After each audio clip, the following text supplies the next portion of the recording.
Salahnya apa coba?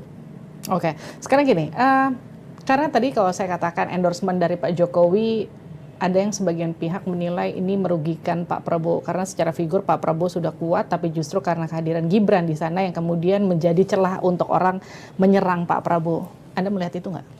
Coba kalau Pak Ganjar mau jadi wakil Pak Prabowo, kan nggak ada Gibran. Kan itu masalahnya kan. Itu yang saya bilang ya, politik ini menjadi kompleks karena kita berada dalam satu sistem yang fragile gitu, nggak ada konsistensi dalam mekanismenya gitu. Kalau kemarin tuh Mbak Puan atau Pak Ganjar mau jadi wakil Pak Prabowo, selesai cerita ini dan nggak akan ada isu dinasti dan sebagainya.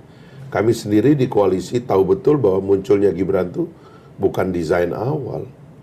Munculnya Gibran adalah karena kegagalan koalisi dengan PDIP, lalu di koalisi tidak disepakati, Pak Erik tidak disepakati, Erlangga, Pak Yusril, Bu Khofifah itu bertengkar kita rapat tiap hari sampai Pak Prabowo bilang kalau gitu sebut nama deh, ya kan? Nanti saya lihat bagaimana sebenarnya teman-teman. Tulis tuh, saya tahu betul tuh di rapatnya, tulis kasih semua aklamasi Gibran. Jadi Gibran itu penyelamat koalisi juga, gitu loh. Jadi bukan kemudian belakangan dibilang dinasti karena ada urusannya lagi. Pak Anwar Usman kawin sama adiknya Pak Jokowi. Pak Anwar kan kawin sama adiknya Pak Jokowi kan sebelum ada cerita ini semua. Jadi dan dia jadi ketua MK juga bukan karena Pak Jokowi kan. Jadi kalau dibilang Gibran itu didesain sejak awal untuk mendampingi Prabowo kan? Enggak begitu. Tapi itu situasi yang akhirnya terjadi. Makanya waktu si Almas itu menggugat begitu, ya memang itu natural.